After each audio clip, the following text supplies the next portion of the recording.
Hello, everybody. How are we doing tonight? It is the B&B show. It is Talking Seahawks with the Hawks Nest, whatever you want to call it. I am joined once again by Brandon of the Hawks Nest. How are you doing today, Brandon? I'm doing awesome as ever, Brendan. How about yourself? I'm doing pretty good. I'm doing all right. I'm hanging in there. The deadest part of the off season is almost over. Oh, We are in the middle of the combine and a couple of weeks away from free agency really opening up. And then we can actually start to see what the offseason plan really is going to be for this team. yeah. Because we can listen to the team talk about what they want to do, which we did yesterday a lot, but actions obviously speak louder than words. So I'm just going to go ahead and jump right into things here. Obviously, there's some interesting stuff happening on the field in the combine. We'll probably have a little bit of time to talk about that. But for us, the most interesting thing would probably have to be what happened off the field with the press conference yesterday with Carroll and Schneider. They said a lot of things. I don't know how much of it is true. I don't know how much of it to believe, but some of it is probably got at least some validity to it. So I know you already streamed a little bit about this, and we're going to kind of break down what Carroll had to say specifically because he said the most stuff. Schneider kind of just was a coda at the end. But for my part, I'll simplify things and say I liked almost everything Carroll said where it regarded defense, and I didn't like most of the things he said as it regarded the offense. So that's how I felt. How did you feel about what he had to say? I I think that's, and I probably just got too caught up a little bit, maybe even mostly on him talking about the willingness of change, and when he talked about Desai coming in and what he brings, and not even the addition of Desai, but the willingness to adopt what they're wanting to do. Like you, I mean, it really was defensive more centric in what stood out to me more than anything else. But I went back and looked through previous years because every year, you know, this he does his combine press conference along with Schneider, and they always meet with the media at this time. And I went through the last 3-4 years, and I could find no time where he spoke with such stark language to their own deficiencies, to the deficiencies of the coaching staff, or to the need for change that is sitting there. And while we don't know yet if they'll really learn their lesson of what's needed to be learned this offseason, it is a hell of a step in the right direction to hear your new defensive coordinator basically go down a checkbox of items we've talked about ad nauseum, Brendan, and say they need to do this, they need to take care of this, we need to be more attacking, we need to use Jamal Adams better, defensive lineman not going backwards but forwards. Clint knocks all those out the park with his presser as far as at least saying what we'd love to hear, and now Carroll goes right on the back of that with following it up on exactly what we would hope he would say. I mean, even the stark language of we've probably been maybe a little arrogant for a while and just Mm-hmm. sticking with what we've done. It shows that we weren't taking crazy pills with this stuff when we were hammering it as hard as we were, Brendan, that we were truly onto something with this. And it's not to pat us on the back, it's to drive for change. That's what we're trying to do here. It's you can't get to a point of fixing a problem if you don't acknowledge that there's actually a problem in the first place. It metastasizes, it grows, it remains. And that's why this has been a 4 or 5 year problem. But now we at least have little bits of sun starting to come in between the curtains here, Brendan, where maybe some hope here that it's actually change will commence this offseason. It doesn't guarantee success, but it gets you back to the road of more of a probability in that direction of things. Yeah, it definitely still bothers me that it's always a reactive thing. It's never proactive. It's Mm-hmm. always a day late and a dollar short, kind of. Like to say it now is frustrating. Yeah. But nevertheless, it's a start. And like you said, a lot of what Carroll had to say yesterday kind of echoed the stuff that Clint Hurt was talking about a couple weeks ago. And I think my favorite thing about the way Carroll was framing things, he did this multiple times in that presser. He seemed to indicate that the reasons why they're going to switch to the 3-4, which Carroll did straight up say they were going to do, at least in part, and the Mm-hmm. reason why they're making these defensive changes are because of Daryl Taylor. He seemed to be built around this idea of we found a guy we think is going to be great, and we think he's going to do best in this kind of defense, so we're going to switch to that kind of defense. And I would also kind of roll Jamal Adams into there because I think he's going to do better in this defense than he did in Carroll's defense easily. Yeah. So I really like the fact that it seems like this was done because we decided the players that we have are better for this. It's very unlike trading for Jamal Adams and then making him play a cover 2 defense. Right. I mean, it's the same thing with Jimmy. This is the changing of tone. Again, not just a 1-year problem, change of tone, but a multi-year problem. This goes back to a Jimmy Graham trade. You go and get a valuable asset out there that's being used by a team at the utmost. They're getting every bit of juice there is to get out of Jimmy Graham's game in New Orleans. How are they doing that? By playing him in the slot 67% of the time. Rarely as an inline tight end. You trade for him, you give up a lot of assets, you give up Max Unger, and you jam him in here as an inline tight end. Those are the things they've done in the past. And so you're right. Hey, the 2 best players we have going forward, maybe on defense here, are Taylor and Adams. Why don't we construct a defense around them rather than trying to force fit everything to our way of things? I do share a little of your frustration, though, when Carroll says something like, this is something I've been wanting to do for a long time. What? You know what I mean? Who was holding you back from doing it? You know, you're the guy who runs the ship. If you want to change something, you change it. You've been wanting to do it for a long time. And I wish a reporter would have followed up with a question. Why wasn't this done earlier if it's something you've been wanting to do for so long? And it didn't take this season to finally drive the nail into the coffin of the old defense and the old way of things. But water, under the bridge, whatever, you can't do much with it. But I did find that part a little interesting. Yeah, absolutely. I mean, there's a lot of stuff that what else would Carroll say, right? I don't think Carroll would say, I wanted to do this 3 years ago, but it sounded like it was going to be hard work and I wasn't feeling it. And, he wouldn't say that.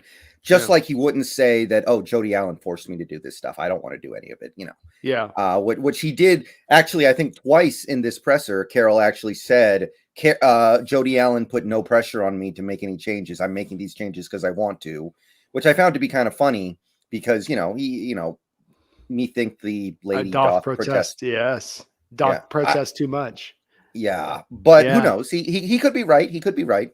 That's like I always say. It's always like what I say, though, too. If she had done this, if she had pulled back some of the power and the reins on him, would it be public? Would it be widely reported? Or was it more likely, especially if Carroll is to remain here and you want him to not feel too butthurt about having something like that come down the pike? Well, then you probably keep it under lock and key and nobody really needs to know about it outside of the people that are on the need to know basis. Mm-hmm. Okay, so the next thing I want to go into that Carroll talked about that I liked, again related to the defense, is what he said about Bobby Wagner. So what I have here in my notes is Carroll said of Bobby Wagner, we expect to play with Bobby. We love Bobby, but he did not fully commit to keeping him and noted that this is the time of year for hard decisions. So what I get from that, hopefully, is Carroll going, of course, I want to bring him back, but I understand there is no circumstance where he can come back at his current cap number. Like, there's just no way I can do that. So either he comes back on a reduced salary or he doesn't come back at all. So the fact that Carroll, who loves Bobby, which makes sense why he would, I get that. Yeah. Would come out and say, acknowledge the fact that I can't promise he'll be back and that this is the time of year for hard decisions. It makes me feel like they're going to, at the very least, acknowledge the fact that, hey, I can't give you 21 or what is it, $20.35 million. Yeah, 20 and change against the cap this year. We're either going to redo it, and if we can't come to an agreement, if it comes to it, then we might just have to let you go. So I like that too. That's how I read what he said. Is that how you read it?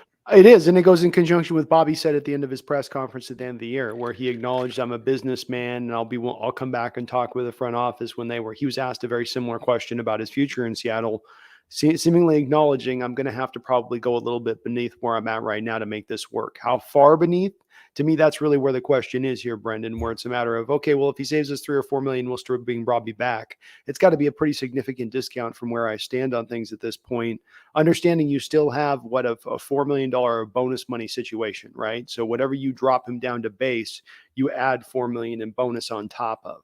So what's the significance of savings we're going to get with him? I think they end up negotiating and getting him down to probably like a $10 to $12 million cap hit, which will be nice to a degree, but still it would have been nicer to me to get the full 16.6 full meal deal We're getting the burger and like the toy and the Happy Meal, and we're not getting the fries or a shake.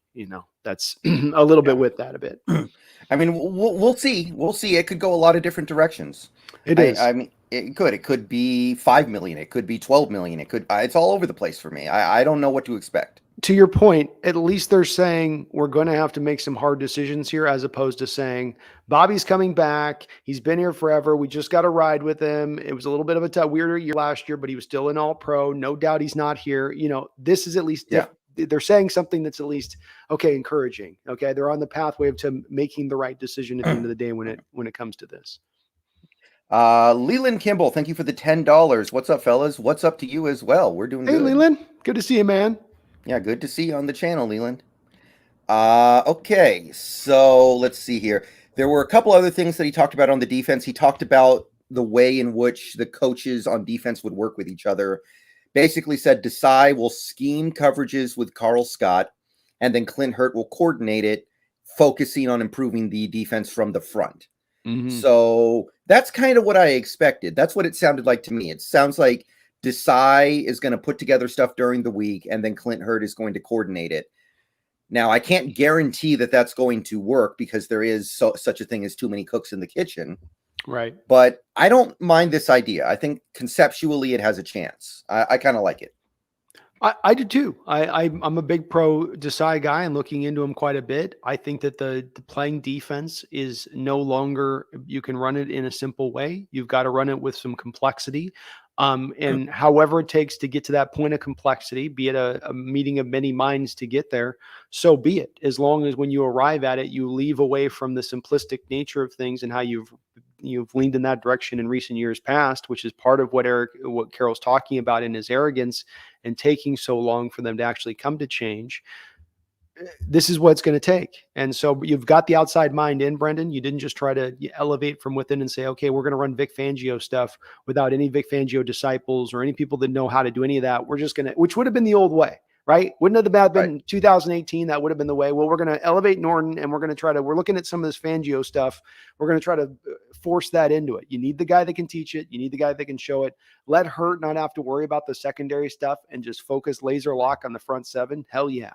I can definitely see that working. Is it a little unusual? Sure it is. But is it also maybe forward thinking for where football is going? As I've said, where I believe this is going, Brendan, which is more specialized, right? More, we know what a run game coordinator is now, right? Did you know? I never thought about what a run game coordinator was in 2010. I think of an offensive line coach, but not a run game coordinator, or I might think of a secondary coach, but not a passing game coordinator on the defensive side of the ball. But we're getting more specialized because of how detailed centric it is now.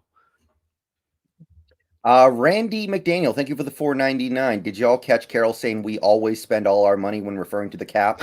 Was right after being asked about Dwayne. I think most off seasons that statement would be correct. It's certainly not correct about the most recent off season. Mm-hmm. Don't know who he thinks he's fooling there. But in fairness, we usually do. And again, how hard is it for one reporter to get that close to letting him say that and not following that up with a question? We always spend our money, except for last year, right, Pete? I mean, is that a question going to send him off into a tailspin that badly that they shouldn't ask it? Because I still don't understand why that's not one of the burning questions people are asking him is, why did you convert the rust base to bonus? And why didn't you guys use the $11 million in cap space you had?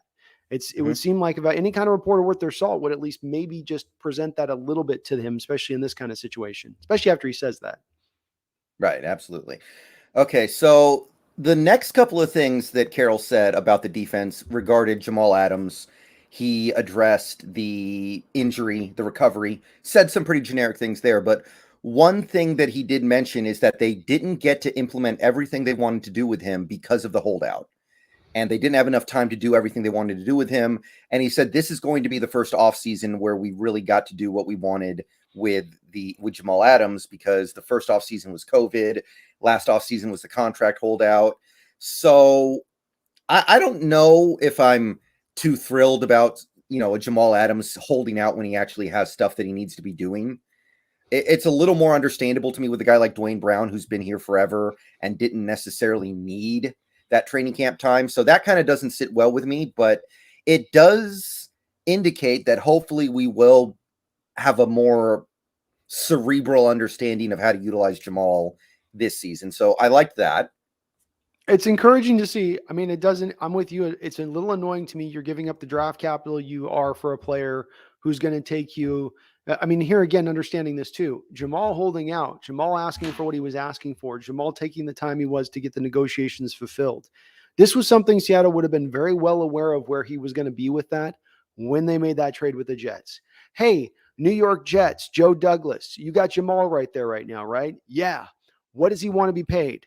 $20 million a year. Is he pretty firm on that? He wants to be pretty damn close. Whew, we're going to probably have to get close to 20 million if we bring in Jamal. Let's do that math. Is that a yay or nay from us with all the assets we gave up? Instead, you end up doing the tango dance through a year and a half, through right into training camp, and he's holding out as though you're being caught off guard and surprised by the fact that he's wanting such a bounty to be paid. That's where, again, a smart coach, a smart front office is more forward thinking in making that kind of trade, where not only do you have a plan in place how to use him, Brendan, but you have the understanding that we're going to want to have these negotiations done by next year before training camp, because we're not getting him here in this first training camp. He's only coming in at the 24th hour at the end of the training camp. So we've got to have him next year when we have him. Otherwise, we're waiting, 3 years to start to acclimate him and use him the way we want to use him. As well as, wasn't he in all the meetings last year? Okay, so he wasn't on the field, right? But he was in the building as far as I understand it. This was an X's and O's thing you're talking about and how to utilize him. That couldn't be drawn up on a board and put together from that. That stuff doesn't hold a lot of weight to me, Brendan. Something that smells a little fishy in that statement.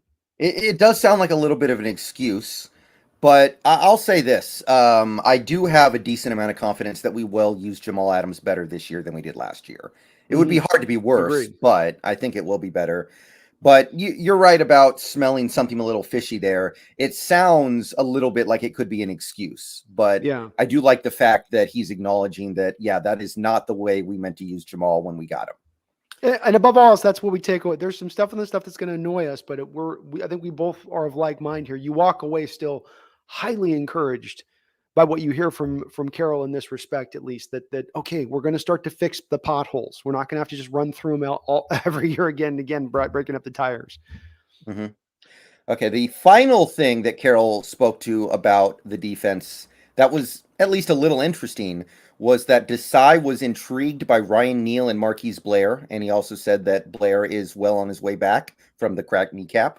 So that's kind of exciting if true, because those are two guys who it's really kind of frustrating. We know we have something there, but it hasn't really manifested itself yet. Ryan Neal kind of found his role as a dime corner, I think, and then we had to force him into other roles last year, and it didn't work. Yeah. But Blair is somebody who's clearly talented, clearly capable, and it just hasn't happened yet. They unveiled the really nice dime package with both Blair and Neal in the 49er game on the road. I don't know if you remember that. And it was a great effect in that game. Our coverage was outstanding. And then they didn't go back and utilize it again, even before Marquis Blair got injured. Yeah, they still kept Neal in that dime, but then you still see Ugo sliding in there. In the rare moments they would actually go to dime, I thought they should have gone to it more, especially because that's how teams were attacking them, by knowing they would stay in nickel. So then they would go to their 4 wide receiver, knowing they were going to get a wide receiver on a linebacker. And the way you can counter that is with a true dime defense and having 4 defensive backs on the football field. So I would love to see them go back to it. Neal's not going to cost a lot of money. You already have Marquis Blair under contract, and it is good to hear that Blair's coming back, because we do need some depth in that secondary as well. Especially if we can't bring back Neal, you don't have anything right now behind. I mean, hell, you don't have a starter at free safety. So you do need to go take care of this a little bit in that respect of things. Right. And I think Ryan Neal said, not that this necessarily means a lot, but he said he expects to be back. So that lines up. He's not going to cost that much money. There's no reason to not bring him back. He's got some good depth. So, or is good depth, excuse me. Okay. That's about it in terms of what was said about the defense specifically, but I liked a lot of it. I also like some of the things they didn't say. Like, there was one point where Carroll was talking about the players that they wanted to bring back. Mm-hmm. No mention of Rasheed Green, which I really liked, and I'm kind of surprised by. I kind of expected Rasheed Green to be somebody that Carroll feels like he's the only one who can see the special qualities in, but not a word about Rasheed Green.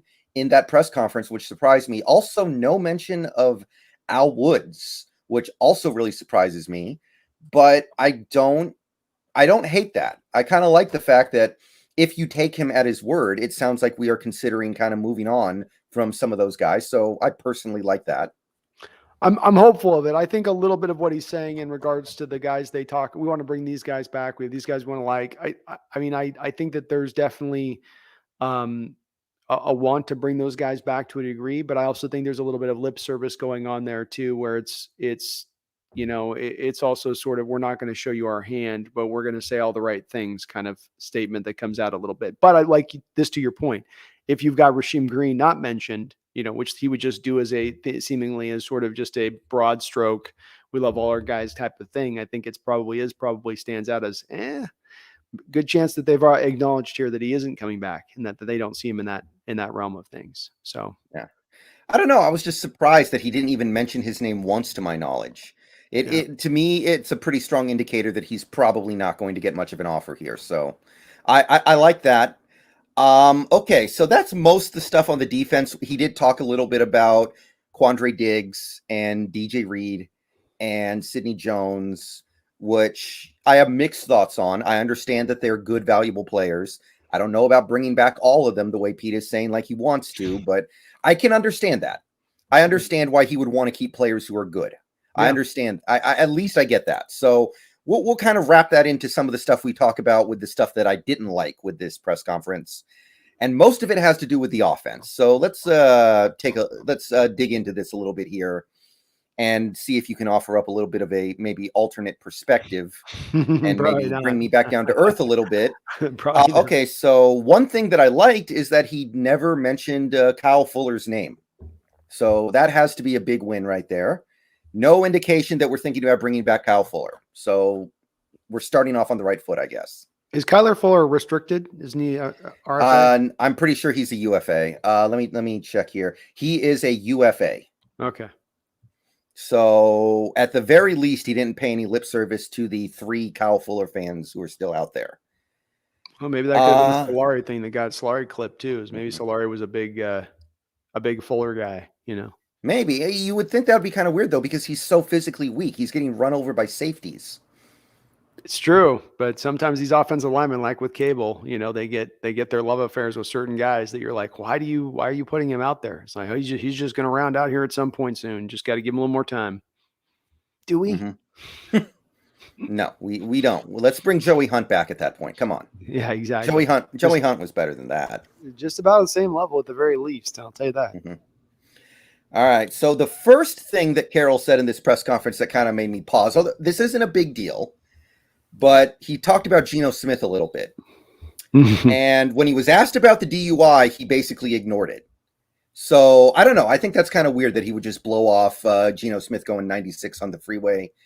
But how do you feel if we end up bringing Geno Smith back? Because I already said I'm fine with it, I guess.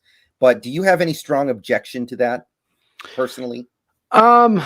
There certainly is guys, I think, even at the veteran minimum level of things like a Colt McCoy that I like marginally better than Geno Smith as a quarterback. With that said, I think some people, I'm sure you heard in your chat, overstate Geno Smith's season last year, really throwing him into the mud without really looking and understanding what the situation was. You're playing against, at the time he played, 2 of the tougher defenses in football. 3 of the 4 games he's against some of the tougher defenses in football.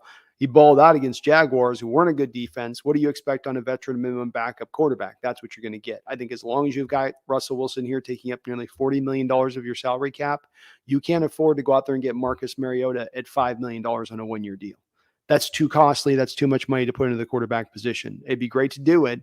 You just can't. You got to go cheap. And if you're going to go cheap, really, the difference on these cheap guys, like the real difference between them, is really not out. You're not getting a game breaker at the veteran minimum range of things. So it's fine. He'll get suspended for a couple games. They'll put in a Jake Luton or whatever the hell, third stringer they've got as their backup for a couple games. Wilson's not likely to get injured and you roll back with him, but it doesn't do much it doesn't ripple my pond.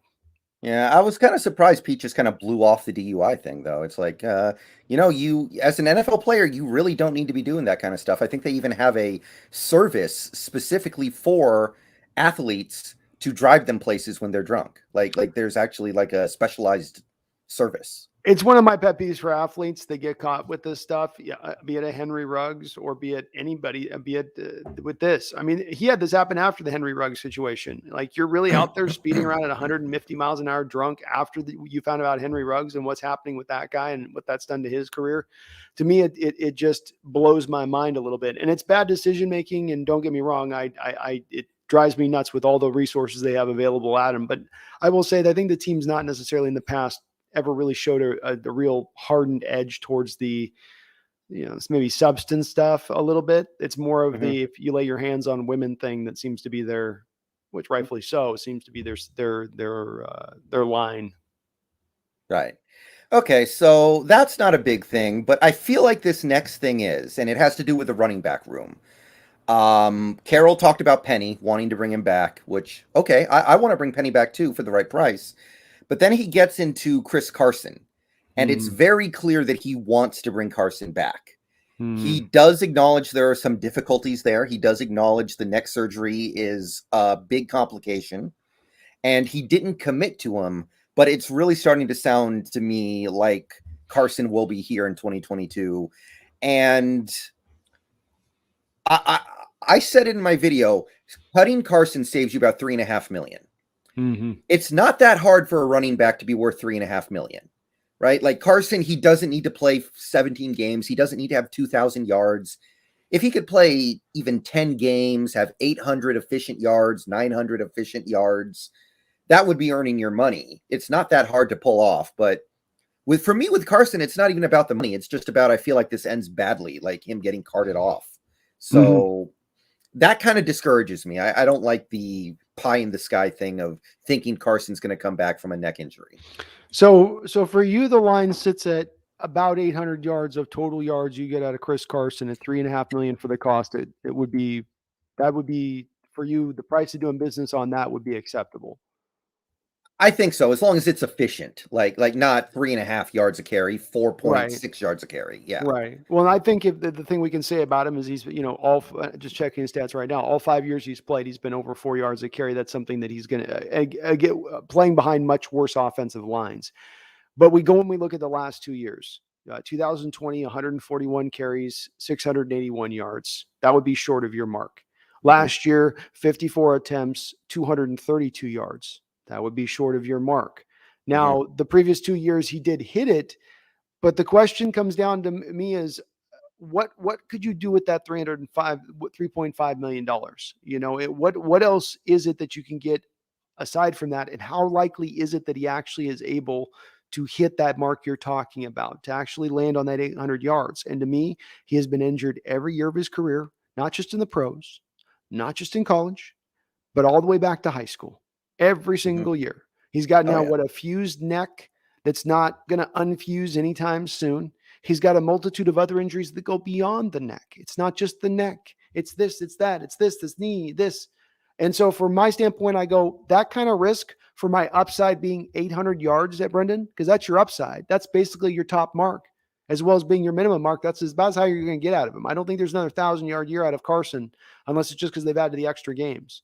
So we come back around to me when you put this in the wash and then get it over to the dryer. I come out in the dryer and hang it up and I go, $3.5 million I can spend better in other places. That's not enough of a return like Penny is for me. Because Penny, to me, you give him a $4 million, $5 million deal. The return on that is potentially 1,300 yards, 1,400 yards.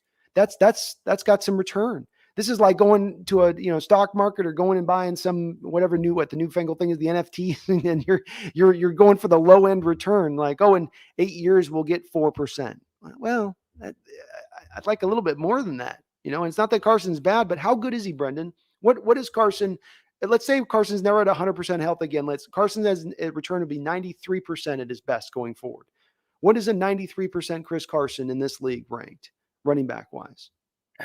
Yeah, I mean, I don't think he's a great fit for what we're trying to do schematically either, by the way. That needs to be added. No. I don't think you want a power runner in this offense. I know you can use them a little bit, but you're not going to get max value out of it. So again, the $3.5 million is not a huge deal, but it's significant. It's not trivial.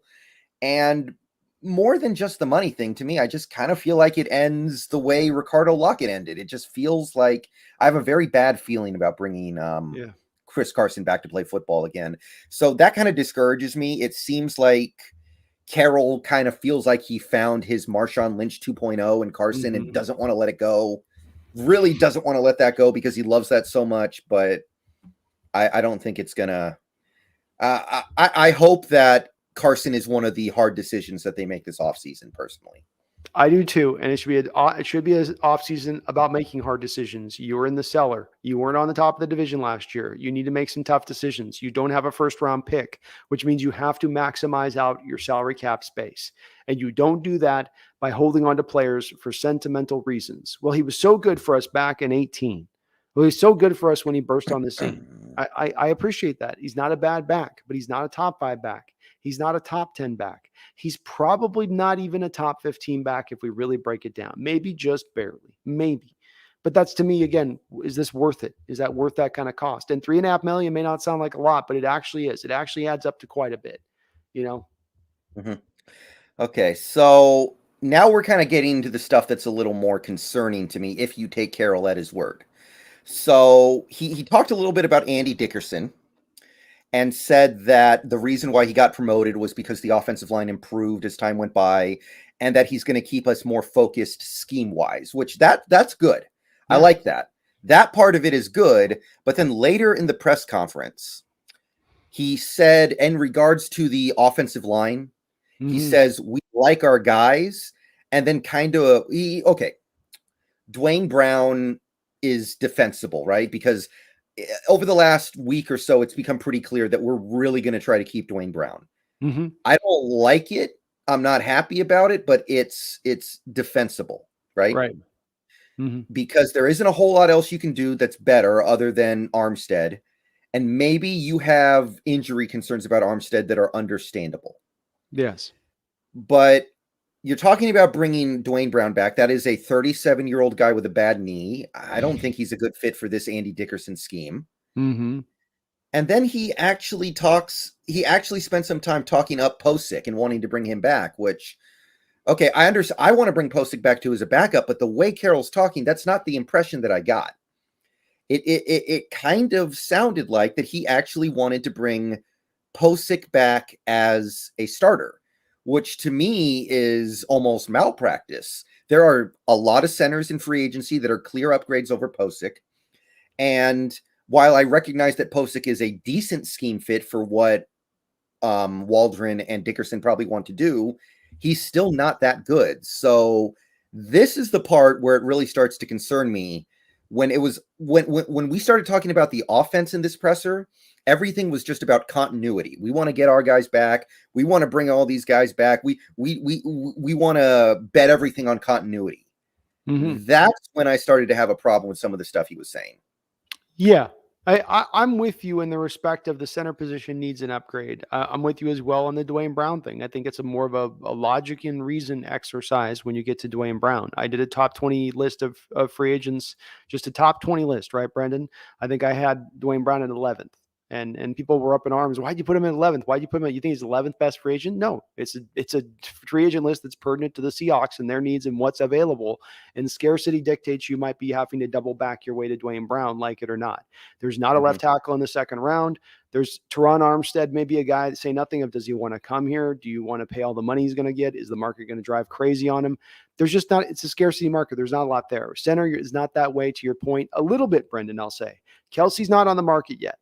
Ryan Jensen is very likely now probably going back with Tampa Bay now that they lost Ollie Marpet to retirement. They're not going to take probably 2 hits to that offensive line. So now your 2 top centers are off the board in free agency, and you're down to Ben Jones.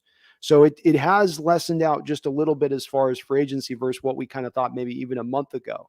There is guys in this draft, but here's where here's where I'm being hopeful with Carroll in this respect on this, Brendan, in just regards to Posick on this. Posick's a free agent. He can sign with any team. They want to bring him back on a similar deal to what they had the last year, a 1-year $3 and 1-year $4 million deal.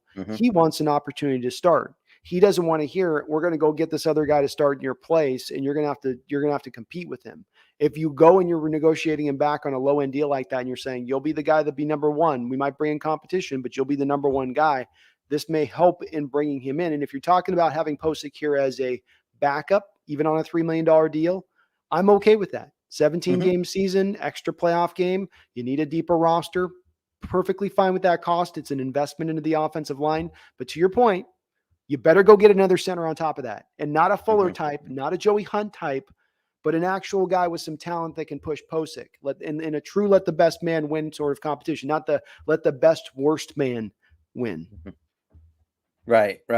I don't know. Maybe I shouldn't have been. I was really surprised by that part of the press conference when he started talking about Posick. And I really got the impression that the plan is to spend a lot of money on bringing back the guys that you have outgoing. Like he listed Diggs, Reed, Sidney Jones, Dwayne Brown, Geno Smith, Posick, and Penny.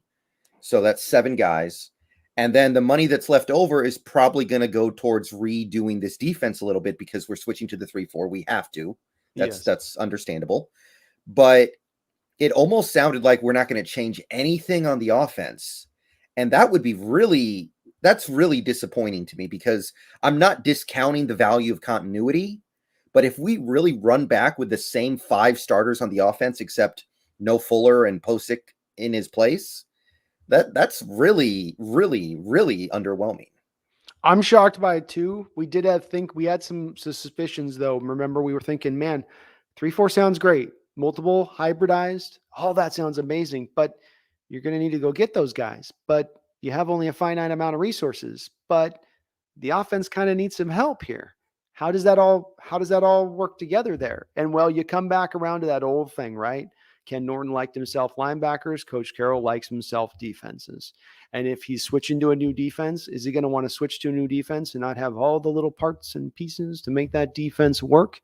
Or is he going to go whole hog and try to build that sucker up? And I think he leans that other way of it, Brendan, when it's all said and done. I do wonder, where does Russell Wilson stand on this? Yeah, I know. If I'm Russell Wilson watching that presser yesterday, I'm not that happy about what I heard.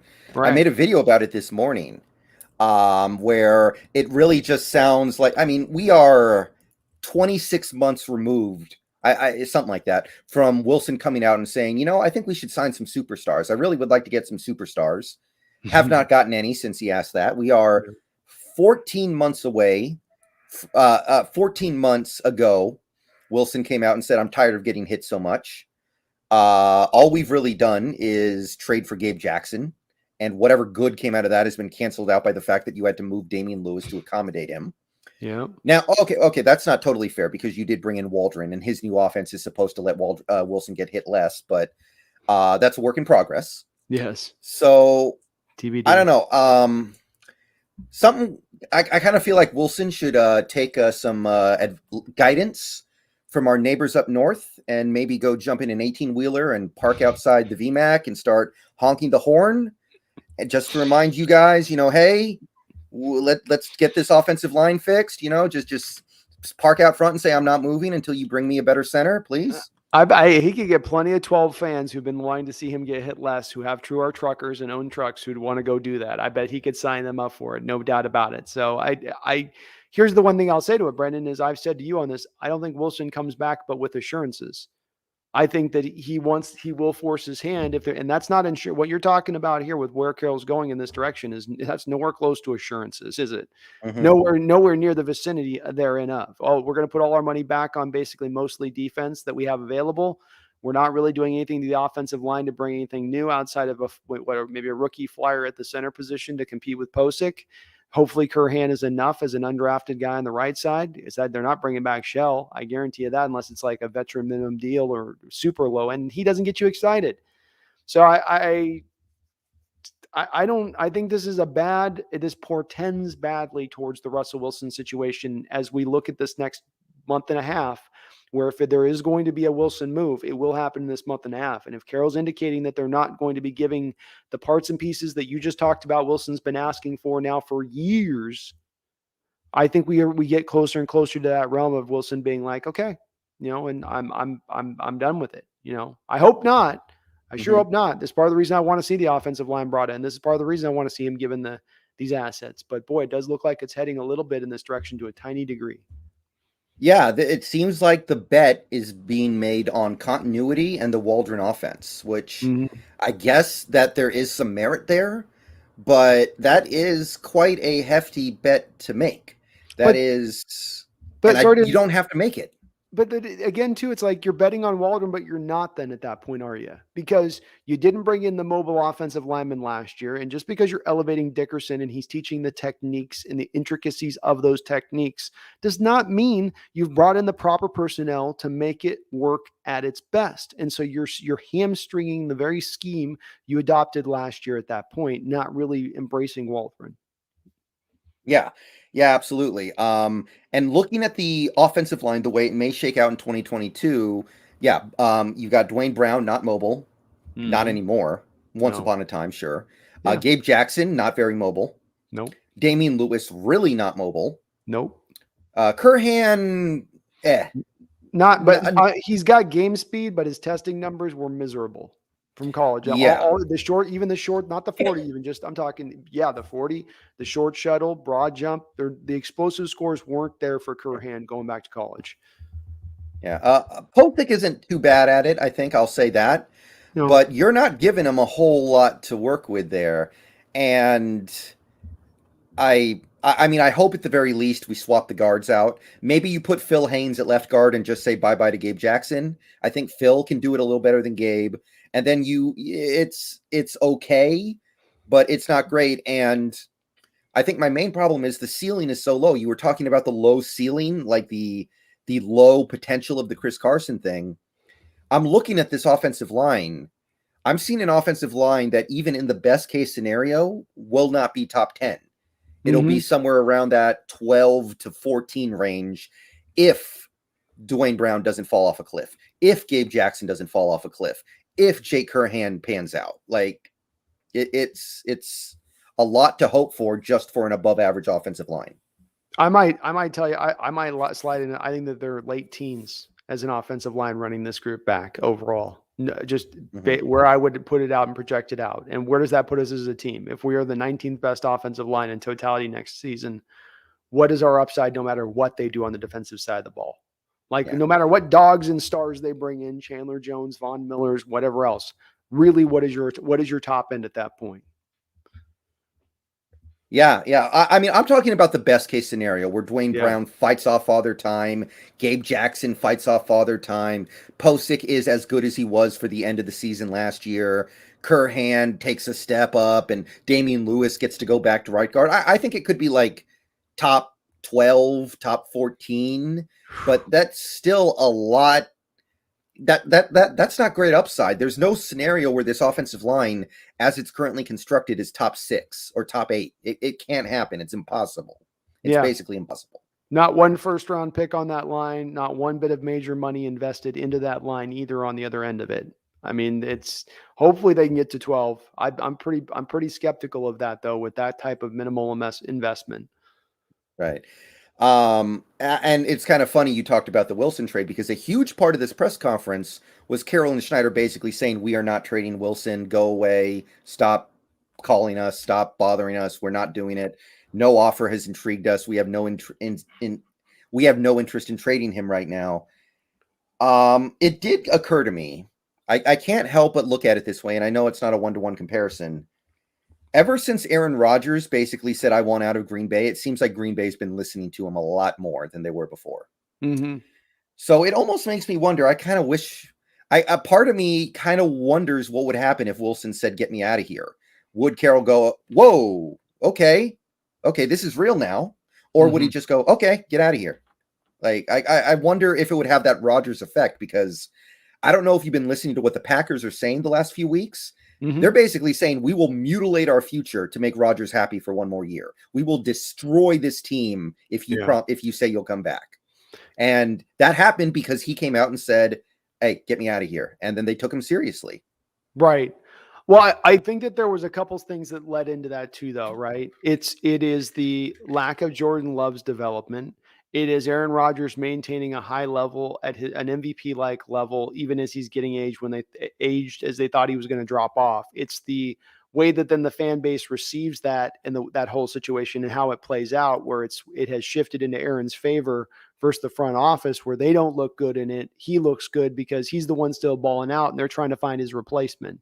So they're the ones with egg on their face. They're the ones who have to kind of do right. And Aaron, at any one given time in that scenario, always has the retirement card that he can pull, and everything is about leverage. And my instincts on this are, in the background of this situation, the Seahawks have utilized their leverage. I believe they did so last year when Russell Wilson's agent submitted the list of 4 teams he was willing to be traded to, where they said, okay, submit your list. We will talk to the teams. We'll see what's available out there. They did that. They got an offer from the Bears. They didn't like the offer. And I think that they came back to Wilson and said, hey, look, we're not eating $38 million to move off of you from less assets than you're worth. That ain't how this game's going to work. And if you don't like it, retire. We know they can't hold out anymore, right, Brendan? $50,000 a day, no players holding out. Not even Wilson with all his money is going to hold out. So you can't hold out. You going to retire, Wilson? No, I'm not. I'm just barely getting into my mid-30s. I'm not going to retire. Okay, so he doesn't have any leverage card to pull here. Right? He doesn't. He can come out tomorrow and say, I want to be traded. And Seattle goes, that's great. We don't want to eat $26 million of dead money. Suck it up. Tough. And what is he going to do when that all comes down at the end of the day? Is he going to force retirement? No, he has no control, no real leverage at that point from where he stands. So that's, to me, where it's a little bit different from Seattle giving something to Wilson. And the reason I say this, Brendan, is I think that conversation kind of happened last year. It wasn't it wasn't what Aaron Rodgers did with his passive aggressive thing. I think it was behind closed doors between Carroll and Wilson. And I think Wilson straight up said, look, if you're not going to build it around me, if you're not going to let me cook, if you're not going to let me be the type of player I can be, then move me to the team that will be. And then they explored the options and they came back and went, well, we don't really like those options. We don't have a pathway to our next quarterback. We have to eat all this money off of our cap. Even this year, they have to eat $26 million. They still come back to him and say, we don't want to eat $26 million. Suck it up, you know? Yeah. I part of me, not that I want him to get traded at this point. I've already said that I want to keep Wilson because I don't want Carroll to get to make those picks.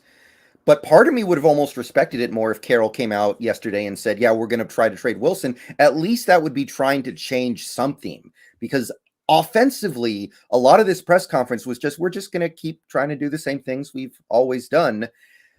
I sometimes kind of feel like that when the Seahawks drafted Wilson, they thought he was going to be pretty good.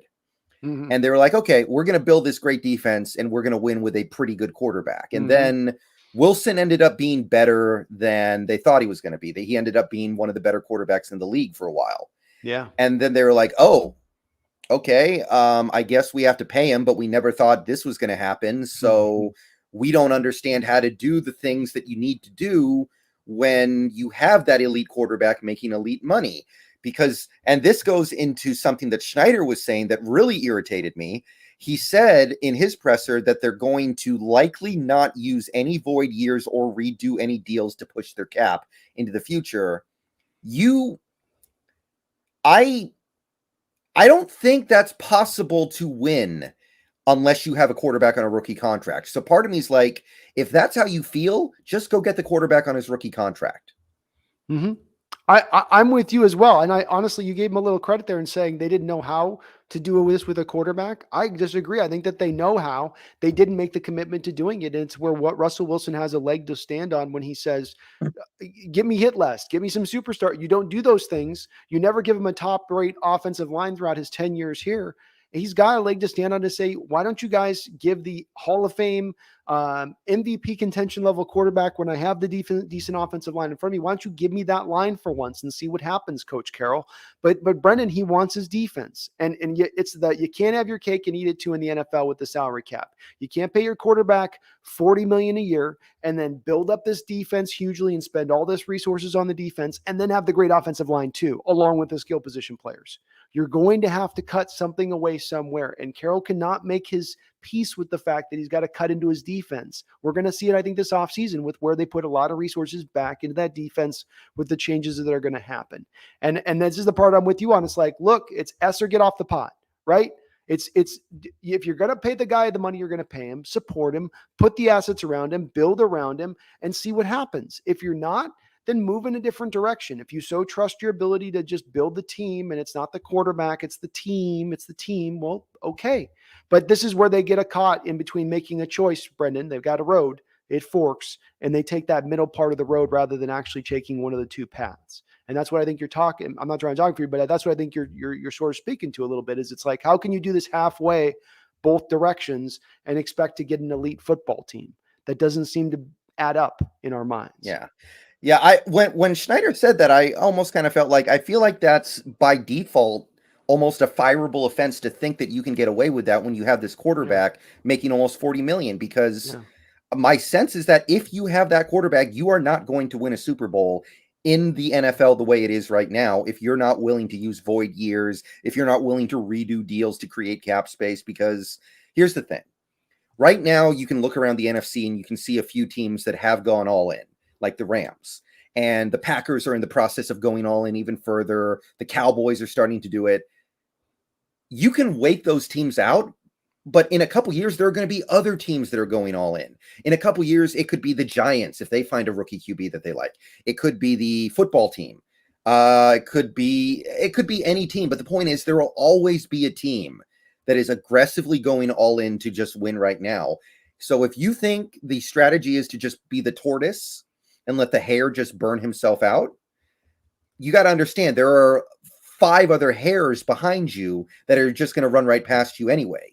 So when I heard Carroll talk about how, we're not going to get away from our process, and Schneider said we want to stay a pay-as-you-go team as much as possible, like that was the part. That was probably my second least favorite part of this press conference. Yes, I'm with you. That was probably my least favorite part of it. It relates to me a little bit to the mid-90s a little bit.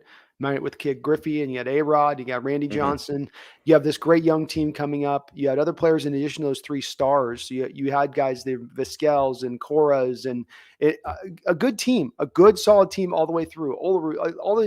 The problem is that then you'd eventually run up against the Yankees.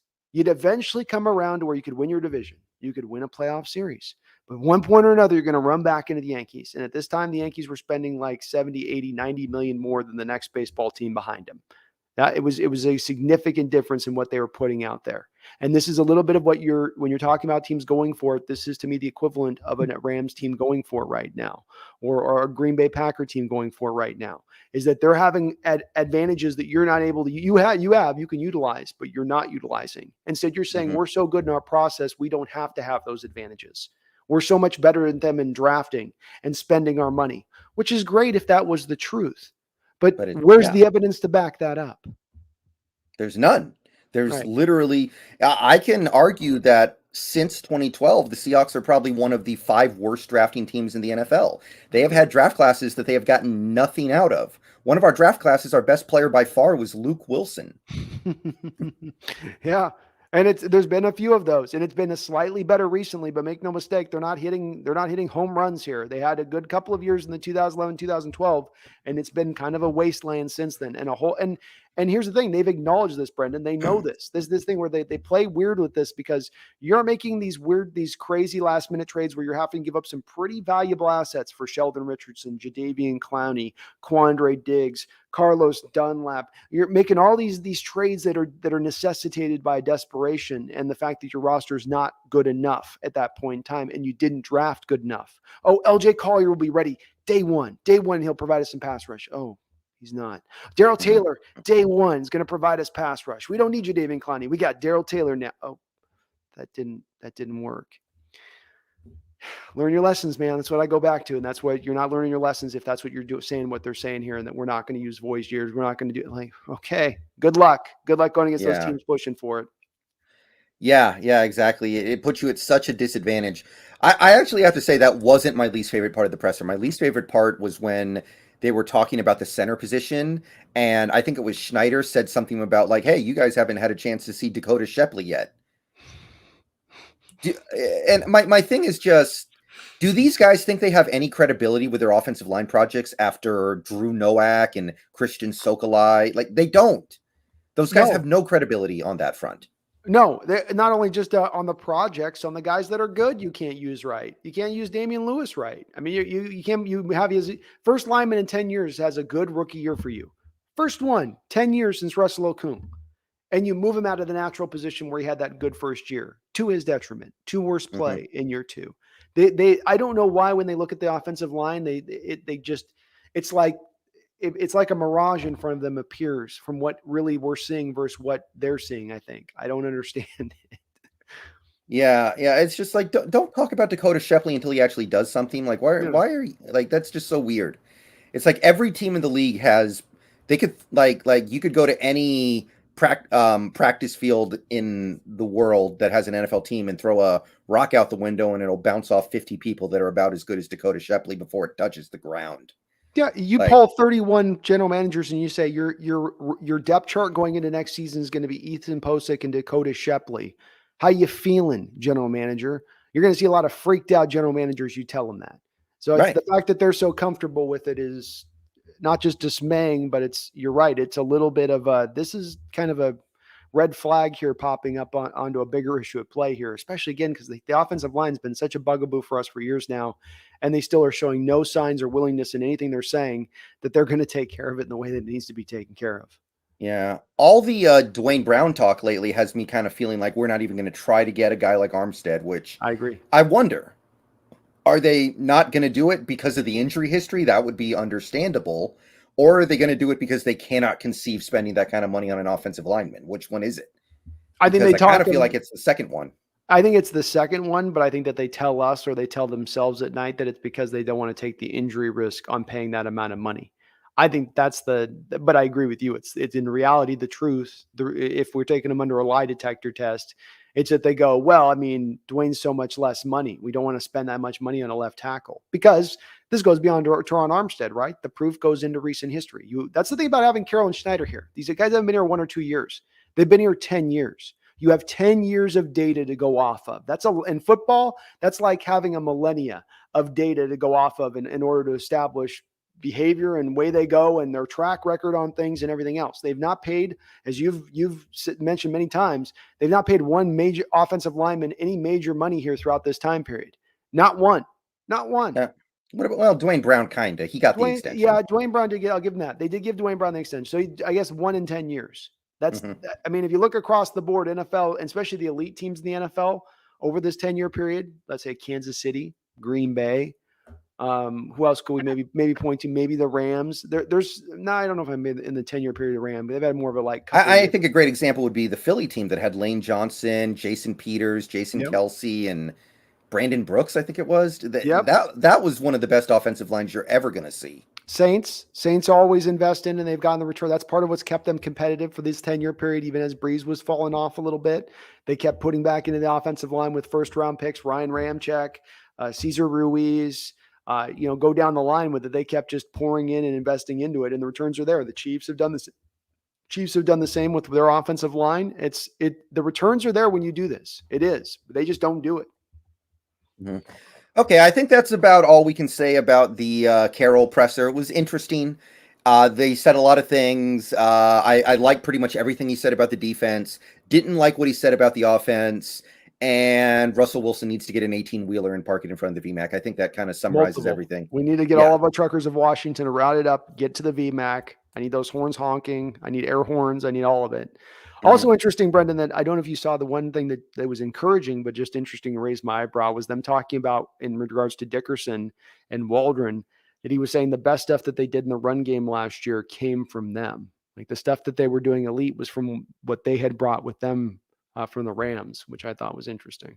Yeah, that is kind of interesting because I feel like a lot of Penny's big runs were kind of up the gut.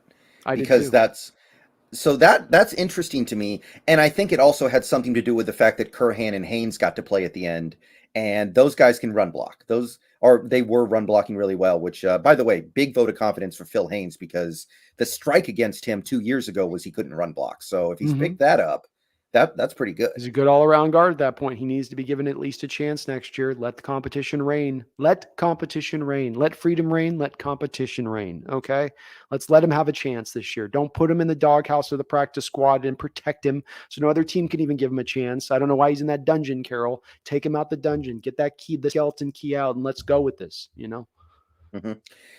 Yeah, absolutely. By the way, if Gabe Jackson is a post-June 1st cut, you only owe him $3 million this year and $3 million next year. Save $6 million this year. I mean, it's the path. Here's the problem with this: is the pathway to a left guard right now is incredibly hard. It's incredibly hard. In this draft, if you're talking about second round, left guard, Zion Johnson's not going to last there, and there's not a lot of other real left guards in that realm of where you'd be picking. You're talking about going and getting the fourth round flyer guy who is, maybe good, maybe bad. It's a 50-50 flip at that point where you're picking. And then you look in the free agent point, there's going to be right guards. There's always right guards there. I don't see a lot of left guards in free agency that jump out to me though. There's just nobody. Andrew Norwell, I think maybe of like the Jag, but he had a real fall off season last year. Again, it's like the Dwayne Brown thing, Brendan. We arrive at that scarcity pot where it's like, well, we want to upgrade this. Would be great to do so, but there's just no options to get it done. Just nothing. No trade, no free agent. You're just stuck. Well, do we still have Mike Upati's phone number on the speed dialer anywhere? Because he's not doing anything right now. He's busy gluing his ankles right now as we speak. He's like, I can get one more out of these babies. He's got some of that Gorilla Glue now. He's moved on from the Elmers. He's onto the Gorilla Glue. Okay. And it's just bit by bit putting that ankle together. All right. So I think is there anything else you thought about this presser that you think would be worth talking about at all? I covered pretty much everything that stood out to me. He said a couple things about Dwayne Eskridge and DK Metcalf, but there's not really anything to comment on.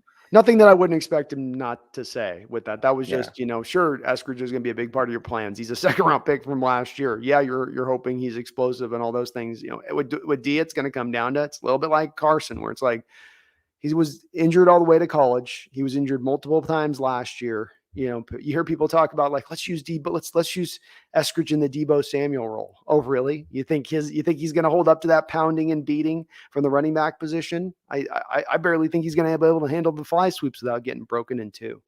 And so nothing surprised in what he said with it. I'd expect him to kind of say that kind of stuff.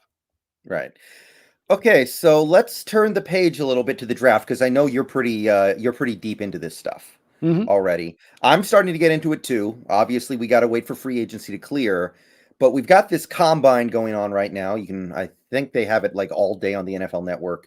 They've expanded their coverage like never before on the combine. So far, we've only seen offensive guys go. I think it was quarterback, tight end, wideout first today. And then tomorrow we're going to see offensive linemen and running backs. Yeah.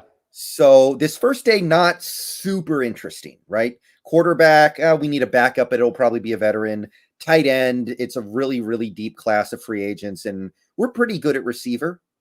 But is there anybody you would like to spotlight in that group? Because I actually found a couple of guys in that position group of quarterback, receiver, tight end who I think are at least worth mentioning. Well, I've long kind of gravitated towards liking Desmond Ridder as a little bit of my low-key favorite quarterback in this draft at times. I gravitate back and forth between him, Malik, and Sam Howell at times, and I don't know where I land, but him running a 4.5 40, I think, jumps out from the quarterback position, along with, I think he jumped the highest of any of the quarterbacks in his vertical. Shows off some of his explosiveness that he brings to the position on top of being a pretty capable thrower of the football. From a receiver standpoint, a guy I don't know if we would really look at in the second round, but who I liked a lot, and just his tape, he really jumped out. And then to see him score as well as he did in not just the 40, but also his vertical, being Alex Pierce from Cincinnati, is a guy to me that really, really to me, I'm would love. I mean, we're not going to pick him in the second round. We don't need a wide receiver, but that guy's going to be an awesome player for somebody, where he goes. I thought the tight ends ran relatively slow, Brendan. They also didn't do much with the short shuttle, 20-yard shuttle and whatnot, where you look for the short area explosion with the tight ends, especially Seahawks. The front office looks for short area explosion even above 40 with the tight ends. And neither of those two marks with most of these guys that they might be looking at in the third, fourth, fifth round were really that high. Maybe these things improved with the pro day, but a lot of 4.77s, 4.8 40s. That's really not going to get it done for getting guys picked, really high. There's a lot of slugs out there at the tight end position right now this year. To me, a little bit, Brendan, but yeah. There wasn't much of anybody outside that with initial scores. That was, Sky Johnson, Sky Moore, a receiver, another guy who's really going to vault up charts, probably get taken up into the second round's an interesting guy, I think. But most of the guys, it was pretty, and then the Ohio State kids running as fast as they could. Both of those two receivers. Yeah. I mean, that was pretty shocking from my standpoint.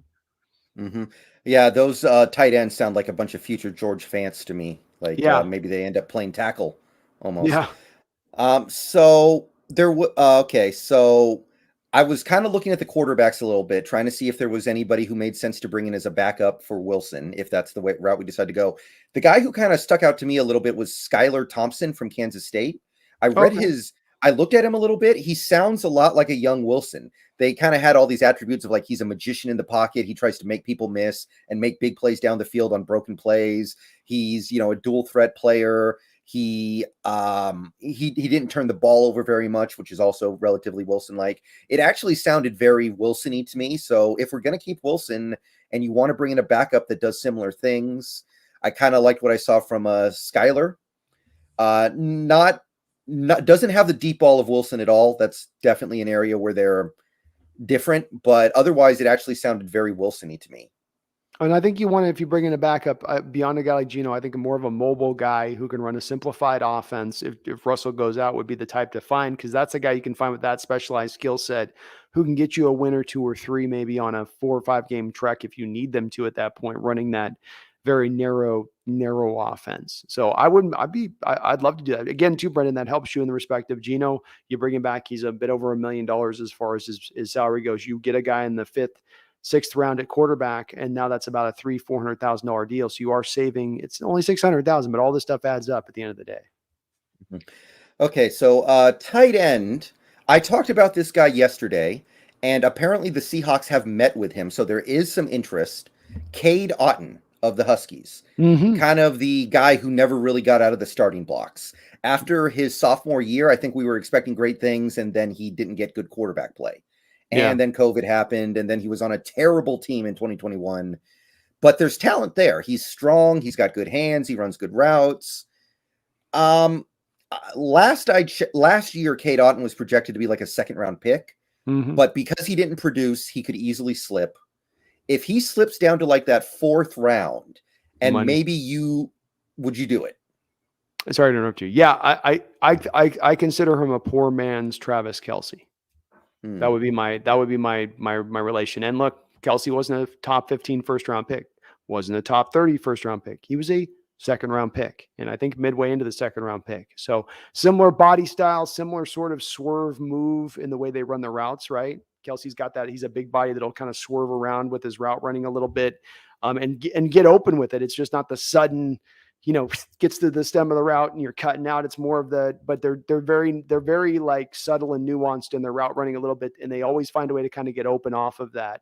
But there's nothing he has that in his bag that I consider to be a weakness, really. He can block, run block, pass block. He can mirror in pass protection. Gives you all the elements you like in a tight end, being big, can get down the field, be a big target for you, catch the ball out away from his body, has some good hands, relatively good jumping ability, runs the good routes. He doesn't do anything great, Brendan. So there's nothing he does that you go, well, he's magnificent at this. Everything is just a plus sign next to him on the marker. But when you got no weaknesses, you're bringing a guy like that to the tight end position.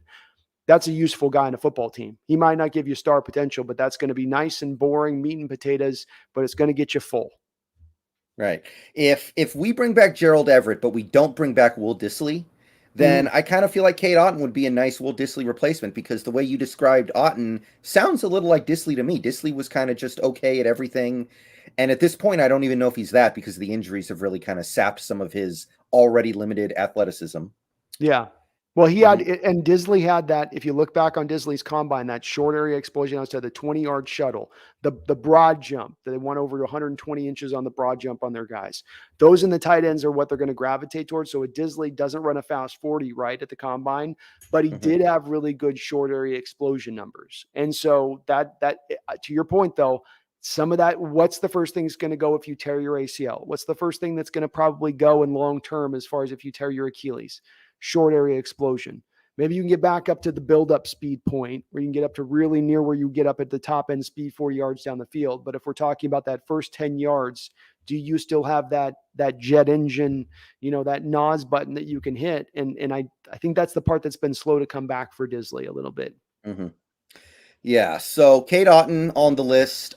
We did also interview with a receiver named Traylon Burks from Arkansas. Don't really know anything about him, but I doubt receiver will be much of a priority in this draft anyway. So You'll love Traylon. You'd love Traylon, but it's an odd meetup for them on that, Brendan, because he's slated to probably go in the first round in this draft. If he would maybe be available for us in the second round, he ran a 4.540 today, so it wasn't completely fast. But he's a contested catch guy who also has a lot of ability to give you bubble screen stuff and work the yak ability. So he's a little bit, like I worry about him being an in-keel Harry 2.0. But he also has more of the yak element that Nkeel didn't have coming out, more of the after the catch. He's kind of more of just that bully kind of like DK guy when he's got the ball in his hands after the catch, which is exciting because we're a yak-based offense now. So we're going to look for the yak-based receivers more often than not. Yeah, the guy who I kind of liked in the 5th to 6th round range was Eric Izukanma from Texas Tech. I always like those Texas Tech receivers. Last year, there was a TJ Vasher. They're always freaks. They're always like 6'3", 6'4", 6'5". They're always was like 6'7". Yeah, they're always like mini Randy Mosses. It always it excites me, and then they don't do anything because they don't. But I always get excited when I see those guys. We did meet with a handful of running backs and offensive linemen, so this is kind of the fun part. So let me go through this list here real quick and we can talk about it for a second. Okay, so the offensive linemen that we are confirmed to have met with are Abraham Lucas, who, by the way, we also asked about his versatility. We asked, how are you at left tackle? How are you at guard? And Rasheed Walker from Penn State. Those are the 2 offensive linemen we met with. So I know you've got thoughts about Abraham Lucas, so let's start there. Abraham Lucas is, to me, one of those. He's very close. He's not Linderbaum, right? Linderbaum is like, you draft him as a center, he's going to be an awesome center for you. Is he all pro? Is he the best center of all time? Who knows on that? But is he a guy that comes in and is going to be an upper level starter from you probably day one? Yeah. To me, Abraham Lucas is a guy you bring in at the right tackle position, and from day one, he is minimum should be an upper level starter for you in this league. May not have the ceiling that you maybe want if you're drafting high, the guy that's going to be the star potential guy. But as we see with analytics now, Brendan, they tell us that it's not about getting the Walter Jones on the offensive line. It's not about getting the Steve Hutchinson on the offensive line. The measure and the metrics of success for offensive line is now being dictated by what is the weakest link? How bad is your weakest link? And when I look at this with Abraham Lucas, I say this guy's not going to be your weakest link any point, no how, no way. And if you stack 5 Abraham Lucases across your offensive line, you're going to have a damn good offensive line. He's big. He can move despite his height. He's got a super skill, Brendan, where his snap off of the line of scrimmage, coming out of his stance, is about as quick as you will find for a right tackle, especially a guy who's legitimately 6'6", but a great player. Love Lucas. Who was the other guy you mentioned there? Oh, Rasheed Walker, Penn State. Did you see Rasheed Walker humping the guy on the field? Have you seen that? Did you see that? I probably have seen it, but I just didn't know it was him. That's Rasheed. And there's another one you can find him where he does the same thing to a guy and he starts doing the swim technique on top of the guy as he's laying on him. And the reason I mention this is not just because it's funny, but because the kid is a space cadet on the football field. There are snaps he gives you where he is tenacious and vicious, and he will maul a guy and pick him up and take him on a ride. And then there's about 3 or 4 snaps in between that where it's like the kid on the football diamond who's 7 playing baseball for the first time, and he's like in right field staring at the butterflies. He's got a little bit of that worry to me. In fact, he's this year's Trey Smith. This is my thing with him. Trey Smith last year, I think coming out of Tennessee, played left tackle. Everybody said, well, you're going to have to move him into left guard. You watch him at left tackle. He's in and out as far as his play goes and his will and his want. But then he goes to Kansas City last year and really turns it on. Rasheed Walker's got the tools, but is he going to turn it on? Does he really want it? Does he love football? Is he going to be all in that he needs to be in to be successful at the NFL level? And I don't want to be the guy to answer that question, to be honest with you, Brendan, with that kind of deal. I don't want to be, you're talking second round here with this kid. That's too high for me to have to. I don't want to be asking questions of a second rounder of, do you love football? Are you all in? Why are you so weird on the football field at times? And you're pretty weird if at a point in time you're literally pumping a player on the field. That's pretty wild for me in my book. Yeah, there's a little bit of a history of really good athletes who get into a sport because they're really good at it despite not really liking the sport. It typically doesn't go well. I always think of Kwame Brown. Yeah. He, one of the greatest high school basketball players of all time. He didn't like basketball. and he was terrible in the pros. Yeah. Greg Oden did not really want to play basketball, but he's like, I'm 7 feet now. I guess I got to do this. So yeah. When you start talking about stuff like that, I kind of lose interest. I just think there's other guys you can find that love the sport that are maybe they don't have the same talent level, but to me, you don't want that to be one of the questions about your product. You have a guy, Malik McDowell. This is what you got bit by. Malik had all the talent that you could want housed in a 6'6" frame. And it wasn't there as far as him on the football field. And it wasn't a surprise for you. It didn't take the ATV accident for that to be where you got hit upside the head going, this guy was a troubled prospect. We shouldn't have picked him. No, everybody in the combine, he gave the worst interviews in the combine, maybe history for a prospect. Everyone could see this train coming down the tracks with Malik. It's what you value and what you lean towards, and that's one of the reasons you shouldn't lean towards that. Rasheed might become a good player, but and even Kwame played 12, 13 years in the league. But does anybody really want him at any one point in time on their team? Is that a guy is really helping anybody out at the end of the day? He probably has some ring as like the 11th guy on somebody's bench somewhere on some team that he played for. But at the end of the day, I don't care if you paid you. He was basically the equivalent of a bust, and you don't want to be the guy, saddled with that cost. Yeah. One example that did work out though, Pau Gasol, he wanted to be a doctor. Fun fact. But then there's a guy, he's skillful, worked on his game. He had big man mastery going, Kwame, all the skill, all the physical talent in the world, but didn't work on any of his game with it. And that's, stuff you could probably see going outside of him being drafted back even into high school. I bet if you looked at Paul, hey, be a doctor is pretty hard. You're not going to be lazy to go be a doctor. You got to probably put the time in. Yeah. Leland Kimball, thank you for the $20. I can listen to y'all while I do my work. You deserve my money. Well, it depends on what work you're doing. If you're doing like open heart surgery, I don't think you should be listening to us. But if you're doing most other things, that's cool. So thank you, Leland. I appreciate it. Whatever gets you in the flow state, Leland. Just get in that flow state. Okay, so now we've got some running backs that we have met with. And another one of these guys is a guy who we might want to not let leave the state because he played his college football in Washington State, and that is Max Borgie of the Cougars. And I know this guy a little bit because I watched him play a little bit because he was a Cougar. But from what I remember, at times he kind of sort of, this is more 2019, he kind of made me think of like Christian McCaffrey or something. Tremendous pass catcher out of the backfield. One year he led the team in receptions by far. But what do you think of Max Borgie? I've given him an initial look through. I've got to do more of the multiple games, kind of watching him to see just, especially running backs, you can get caught up in the highlights. I agree. He's got some very much of the McCaffrey elements to his game, and the running and the catching is very good in both elements. He can run routes. Undersized guy, obviously pretty quick, pretty explosive from that realm, but with his size where it is 5'7" 5'8" I think is where he's at. You're going to see him going into that 5th round range, which makes sense why they're meeting with him, because that's, as I've told you, that's where I would like to be every year from the 4th round on. Just commit to picking a running back somewhere in that neighborhood. Doesn't have to be in the 4th round. Maybe it could be a year in the 7th round. Maybe it's a year in the 6th round. Maybe it's a year in the 5th round. But just every year you get a guy there, and then let the best top 5 win every single year into training camp. And if you're cutting a guy away who was a 2020 5th round pick at running back, right, or a 4th, that's not a big cost, right? Especially if what it means at the end of the day is that you've turned out a running back room that's really talented, really cheap, and on a rookie deal. I think that's the best way to attack the position. So I'm glad to hear they're going that. Yeah, and Borgie, he kind of seems to me like he would be like a 3rd down back, which makes me wonder if maybe they're trying to maybe save a little bit of money on like the Travis Homers and the DJ Dallases, move on from them, or at least one of them, and get a guy like a Borgie. That would be exciting.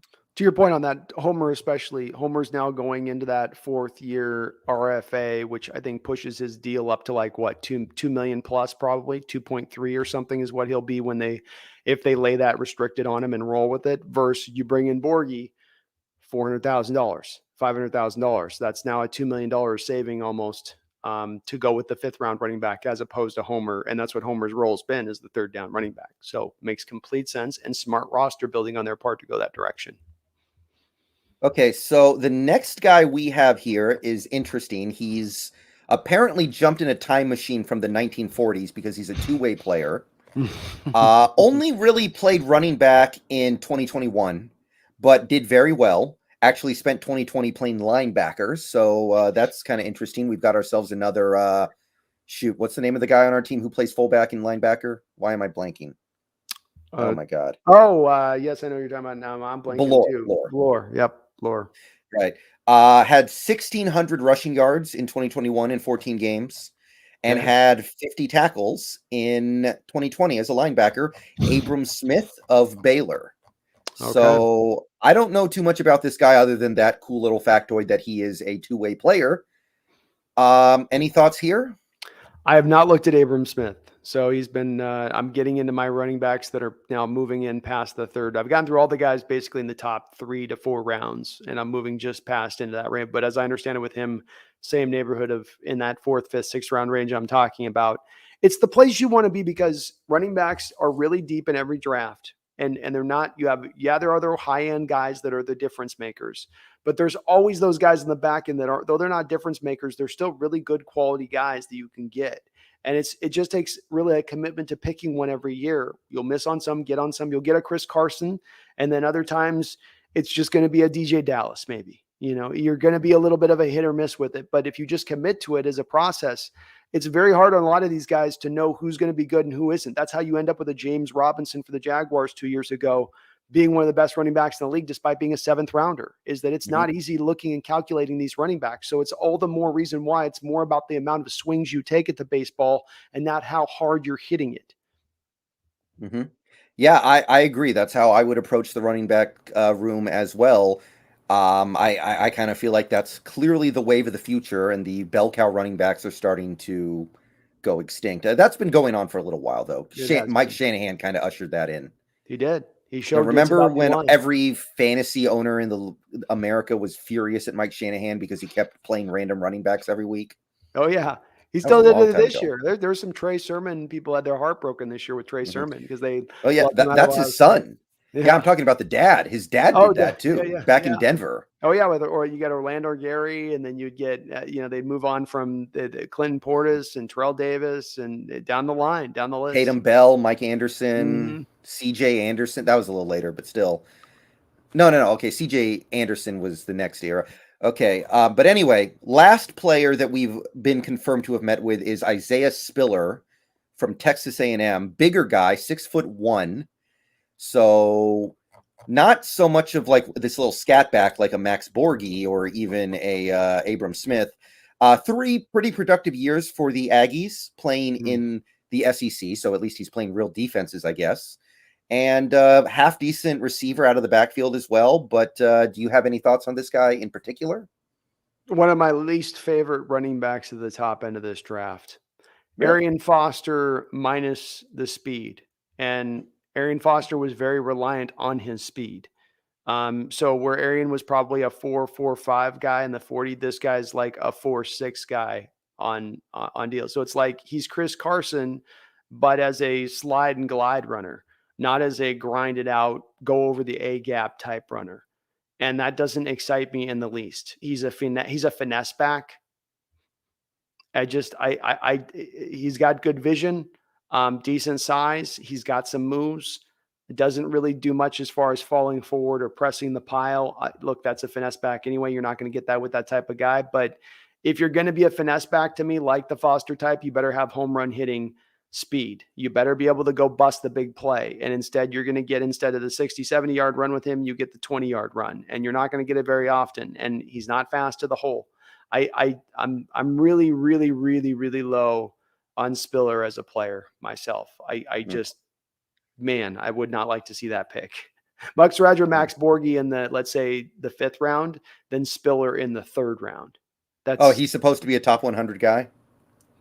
Some list. Some people are like me, are really low on him. Others are like really high on him, and they see the, the vision and everything. It's like, well, yeah, he's got vision. He's a good natural running back. He's, he's got that in his game. He's not it's not like he's clunky at the position. He looks good doing it, but the lack of speed just showed up too much for me on tape with him watching him. I need more juice here. Or you got to run harder, right, Brendan? You got to be a Carson or a Marshawn back. If you're going to be in that 4-6 range, you're going to have to run with some power and behind your pads a little bit better. And he gets a little into that high realm, where it's all high and trying to be, pretty with it. And it's like, You don't have the speed to be high and pretty with it. Mm-hmm. Yeah, and that's all we have so far. Obviously, the defensive players have not had a chance to go yet. Some people on Twitter were freaking out like, oh my God, why didn't we meet with any defensive players yet? They haven't gone yet. But that'll be coming in the next couple days, and there's going to be some really interesting stuff to see, I think. I have a feeling that my guy, Falele, may set the world on fire tomorrow during the on-field process for the offensive linemen because he's such a physical freak. Wouldn't surprise me if he set some record for a 400-pound dude running. So... I could see him doing it. He moves well for a guy. Everyone gave him a hard time at the Senior Bowl for, somewhat the slow feet, but it's not that bad with him. And he is really big and long. And he's going to struggle with the bench press because he's got 37-inch long arms. The long arm guys, if you got the short, stubby guys, I don't know if you ever had a friend with the bench that they got the short arm. They just, you got the long arm guys. It's like, it's got to go a lot further up and down. It's harder for them to do. But I still love Falele, man. If we took him or Abraham Lucas in the second round, I would be so ecstatic with that pick on either side of it. It would be just tremendous to go either direction with that. Yeah, it feels like the kind of pick a team like the Saints would have made, or Ravens, like when they just kept building their offensive line, and they were like, we're not going to worry about it too much, right? We're just going to keep stacking offensive linemen, and we're going to make sure this works out. Don't overthink it. Sometimes it's just very straightforward. Hey, this is the best guy in the bail, and it's a position of need, and it's going to help our team, and it's going to make Russ happy. Go for it. Do it. All right, so that's about all we have in terms of combine stuff. That's all the guys that the Seahawks have been confirmed to meet with so far. So you said your big board's about 100 players deep, right? Yep, about a little over that right now. Okay, well, let me ask you, are there any defensive ends, like 3-4 defensive ends that you've taken a look at that could be available in that early second round range for the Seahawks? Because that's something I've been thinking about a lot lately. Yes, 3-4 defensive ends. The one guy that stands out to me that would be a scream Seahawk to me that you might even be able to get into the third round is Josh Paschal out of Kentucky. He is a guy, he is a tackle for loss machine. He is a bully out on the football field. He's what Seattle thought LJ Collier was when they were getting him. He's everything they thought he was, essentially. And that's not the big 6'4" guy, a little more of the 6'2", powerful, jolting with his hands. And absolutely, you're not going to keep him blocked. Your defensive line's better with this type of guy. He's a guy that if you put him out of 3-4 defensive end, I think he could be pretty good in that role of things. There's not a ton of other guys that I look at as far as Logan Hall is a potential guy you could see in maybe that realm of things a little bit. Fedarian Mathis from Alabama is a guy who might have some of that in his bag as well, though I'm a little lower on Fedarian than some other people are. I think he's not quite he just doesn't strike me. He's kind of overrated to me just a little bit. The other guy is maybe Haskell Garrett, who's a 3 tech from Ohio State, but they did use him at times as a defensive end on tape with him. So he's a guy that they even kicked out in a 4-3 defense at defensive end. I think he could do some stuff as a 3-4 end if you needed him to, as well as Brendan. He'd give you some 3 tech availability in there as well when you wanted to go to 4-3. So I wouldn't be surprised with Haskell. He's got a good bag of moves, a spin move, a nice swipe move, a little kind of rip move up that he uses. So he can go to kind of all those in his bag. He's an interesting player to look at. Him in third round, Mathis, all those guys are more third round. Second round, you're more looking at probably an outside linebacker type as your boy Mafi, right? That type, Cameron Thomas out of San Diego State. That's really what you're more in. Yeah, that was my next question, actually, because it would sure be nice if we could take care of some of these defensive needs in the draft. So that way you have more money for the offense and free agency. But boy Mafe, that's somebody who could be available there in the second round for our outside linebacker needs. Is there anybody else that has caught your eye yet? I can't pronounce his name. He's the kid out of Penn State, Arnold Epiketi. He's another guy that's got a very much some little elements, almost kind of some little Bruce Irvin-y type elements to him in his game. Really explosive, excellent with his hands off the snap. He's another guy who I think can do some stand-up stuff out there. Zachary Carter, if he maybe slid a little bit, I don't know if he's going to last to us necessarily, but he would be another guy who would be very interesting as a stand-up guy in that second round. at that spot. I'm seeing if there's anybody else. I don't think there's anybody else who's going to really be very interesting quite yet that I've seen in that second or third round. You're going to go probably into more fourth or fifth round beyond these guys we're mentioning. Because I think the first round, you got Hutchinson, Thibodeau, Ajobi from Michigan as well, Karlaftis from Purdue, Trayvon Walker from Georgia, and DeMarvin Leal will be, I think, your first rounders. If Leal were to fall, he would be fun. He would be fun. But I think all of those guys go in the first round. It does tend to be that you see a lot of defensive ends taken, edge guys taken in that first round of every draft. All right. So I think that'll do it for most of the draft talk that we have so far. So we're getting close to the end here, but before we part ways, I want to let's have a little bit of fun for a minute because we went into some not fun topics when talking about the Carroll presser. Can we talk about the guy with the biggest Napoleon complex since Napoleon for a little bit here? Yes. I've seen him tuck his hand into his shirt. I've seen it. Yeah, absolutely. So, Kyler Murray decided to deal with the drama that has been going on between him and the Cardinals by writing a letter. And I can't imagine how long that thing was in the rough draft phase because it was very long as it was. So, how do you think this is going to go at this point? What do you see in the future for Kyler Murray and the Arizona Cardinals? I think he's kind of shot his wad here. Whatever he had to kind of to shoot to try to force things, he's forced it, and it's not landed with any of the effect that he hoped it was going to land with. Arizona came back and gave their general manager and head coach an extension on the news of he wanting an extension. I think there was certainly a message on them by them doing that.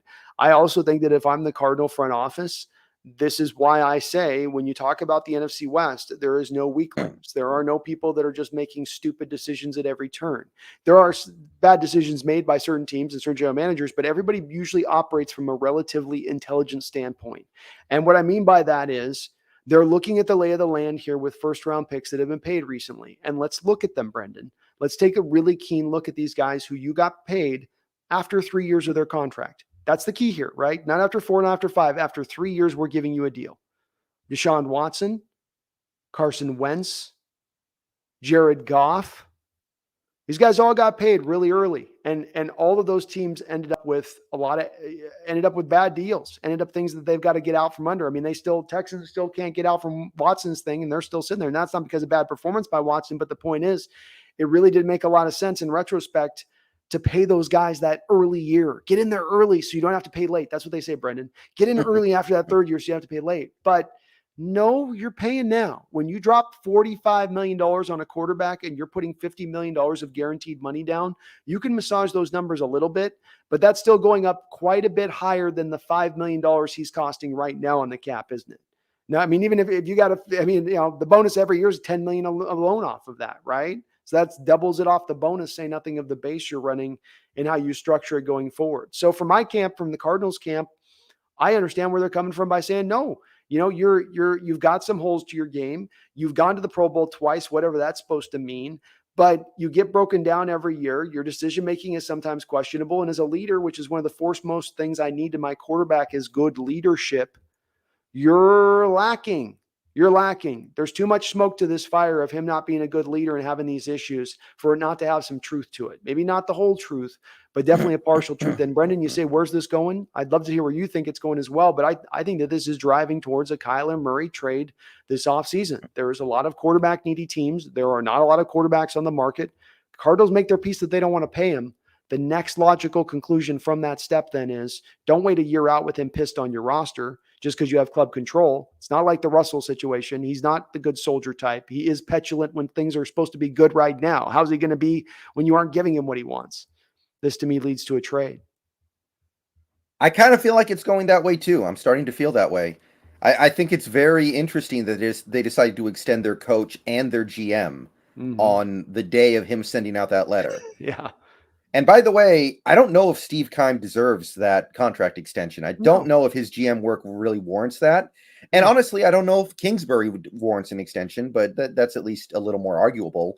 So, yeah, I kind of feel like it is going that way. There was word that there was a bit of a rift there between Kingsbury and Kyler. And I think that what you're saying on this is what I think you're saying is there's a little bit of a, yeah, whether they deserved it or not, there's at least even if it's a 5% of this with those deals is a slap in the face back to Kyler. Oh, you're going to force our hand. You're going to tell us what to do. You're going to tell us what time it is. I mean, somebody was mentioning this even with Mahomes, like Mahomes, even after his third year of being paid, he didn't get paid at the start of the offseason. He got paid in July.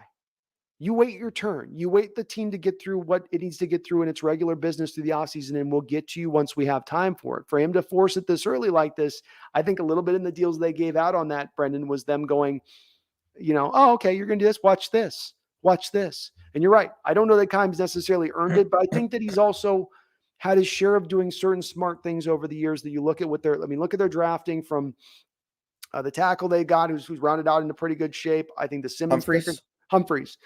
Simmons, a couple years ago, I think has been a pretty solid player. He was always going to be a guy that was more of a guy you use all over the field. So he wasn't going to fill up a stat column, but you feel his effect on the football field. Kyler's been a relatively good pick. You got to give him credit. And they moved off the old quarterback quickly, right? The kid out of UCLA that they drafted. Rosen. They didn't sit on him, right? They said, okay, he's not the guy. Now we move. That's a staff that can make bad mistakes, but they don't linger on him. The DeAndre Hopkins trade, that's a steal of a trade to bring that guy while you offload David Johnson at the same time. And they are, I mean, the owners got to acknowledge we've got to acknowledge at times too. We play in the toughest division in football. That's what it is. And you can make great decisions here and there and there and there. And you made the one bad one. And that's the one place you tripped up that the others in your division, didn't. Yeah. I mean, the JJ Watt signing looks a little suspicious in hindsight, right? Like that may have been a mistake. The AJ Green thing, I don't know. It's a little early to say. I guess I think that's a good signing. That's a good signing because they signed him to a 1-year low-end deal. He gets almost 900 yards receiving for them. He filled the role that they brought him in here to do, with Green. I agree with you on Watt. The Watt one isn't a good that signing in retrospect just doesn't look good. And they're going to be paying him a ton of money in 2023 when he's not even on the team. So they went all in on that. They bet a lot on JJ Watt, and it's not working out. And knowing Chandler Jones was going to be up for a contract because it's going to lose you Chandler Jones. In addition to being a bad contract, it also means Chandler goes too. Yeah. My favorite part of Kyler's letter was when he said they should extend him so it frees up more money to re-sign players this year. So I'm looking at their books right now. Yeah. Kyler's current cap hit is about $11.4 million. Right. If you extend him to $45 million a year, you're probably not getting that cap hit lower than 11.4 million. And if it is, it's going to be by like 500,000. You're not re-signing anybody with that. Yeah. You're looking at $55 to $60 million guaranteed. The guaranteed money does not leak out over 5 or 6 years, but 4 years. So what a loan on the bonus? Let's just say it's 60 million, which is probably about right. What's 4 divided by 60 is what's that? That's 13 million. That's just the bonus money, 13 million through the first 4 years. You also have to add in a base. And even if you take his base to next year down to 1 million, that means he's going to then cost you $15 million on a new contract. So yeah, to your point, no, it doesn't lower down the money. And I hate when that's that disingenuous stuff they do sometimes, Brendan, where you're lying.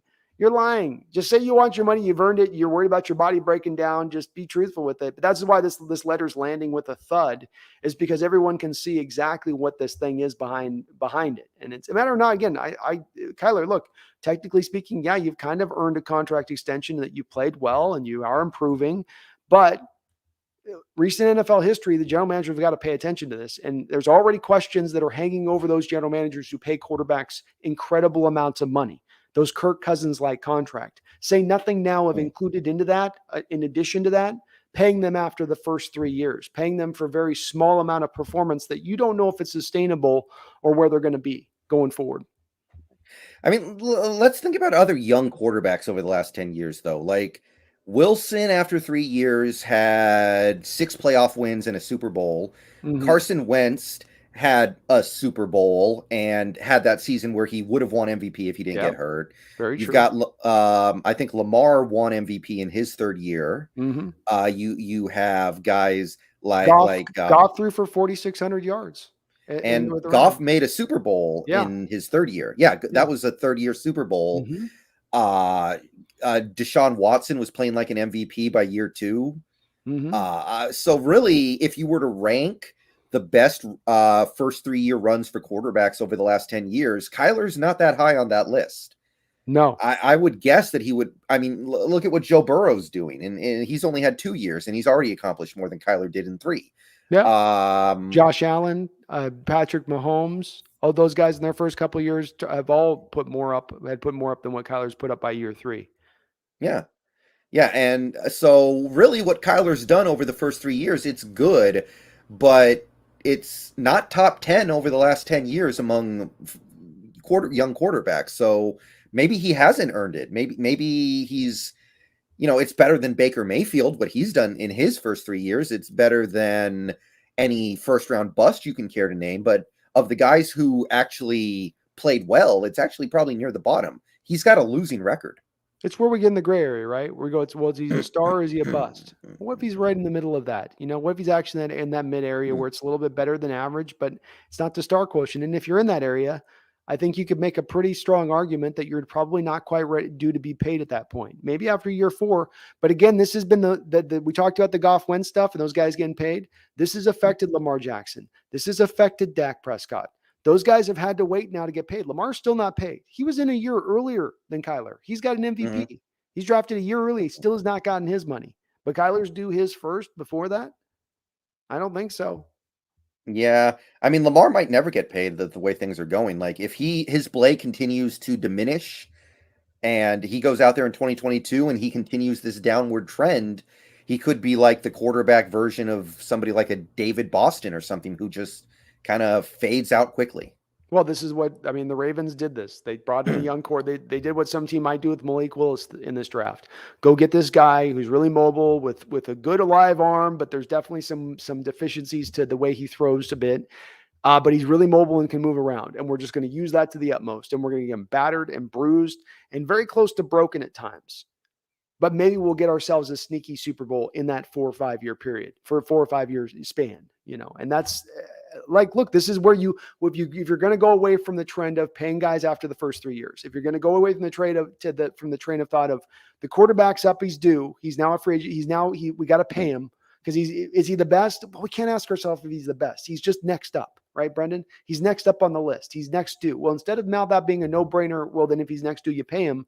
Now maybe it starts to go more in the evolution of the NFL of going, no, let's see if we can squeeze a little more juice out of these rookie quarterbacks because there's a lot more track record of taking guys on rookie deals to the Super Bowl and winning a Super Bowl than there is going and paying a buttload of money to a quarterback and expecting yourself to still be able to build a roster around him. Yeah. By the way, another recent young quarterback who actually does have a winning record is Mitch Trubisky. Yeah, 29 and 21. He gets a lot of love out there too. There's some people trying so hard with him to still give him like a rejuvenation effort that I still am not in on him. He's still just. But he's got more wins than Kyler. He does. Hey, there is that, man. With a much lesser reduced roster in Chicago, by the way. That was a less stacked roster than probably what Kyler's had to work with. Who's had basically everything at his disposal, from tight ends to receivers, and everything in between as far as to work with. Maybe the line's not been amazing, but it's not been god awful. Yeah, and I think Kingsbury's offense does a good job of minimizing the effects of the lackluster line. It's as Larry Fitzgerald's dad said, he got to have his college offense brought with him to the pros, which was going to put him in the best position to succeed, hitting into the pros instantaneously. Yeah. Did you see the JJ Watt clip of him talking into his phone? He was saying, like, I called Kyler today. He didn't answer. I don't know what's going on, man. It was kind of weird. It was almost like it looked like a scene in a movie. It was like, I tried to call Kyler today to ask him what's going on with the Cardinals, and he won't pick up, man. I wish I knew what was going on. It's actually, there's more smoke there than there's ever been with Wilson. 100%. Look, you hear enough of this stuff in the background from a variety of different people, and we already had a feeling with this guy watching his body language on the football field. That stuff is not. People talk about it and they joke about, oh, it's body language reading Jay Cutler, and oh, look at his face. And it's a real thing. It's a real thing. Playing the quarterback position and everyone around you is looking at you and watching what you're doing. And when you're throwing your helmet down on the football field, when you're gestating, when you're throwing a little hissy fit on the sidelines, it resonates to where you are and how you are as a leader when the cameras aren't on.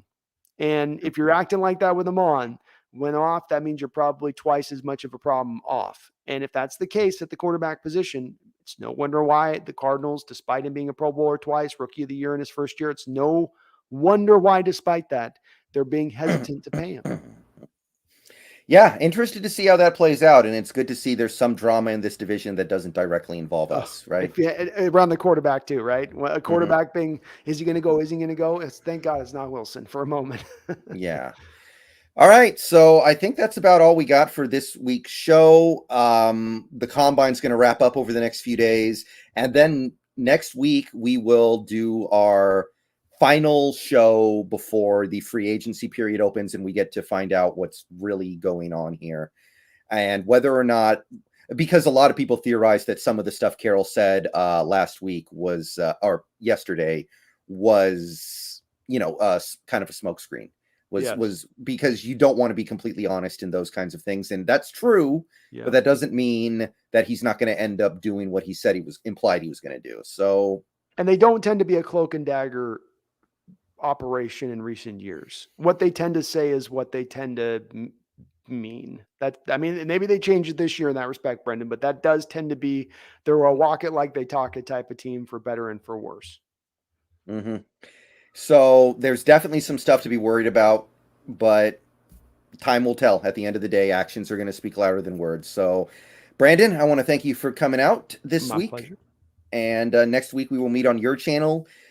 Final show before free agency. It's going to be a very, very interesting time to be a Seahawks fan. Going to be a very interesting time. Hopefully something big happens. Which, by the way, actually, one last thing I guess we can talk about real quick.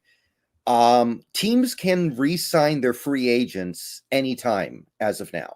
Mm-hmm. So the fact that we are spending all this time talking about, we want to re-sign this guy, and we're not actually re-signing any of them, it does make you wonder if maybe the negotiators are so far apart that most of these guys are not going to come back.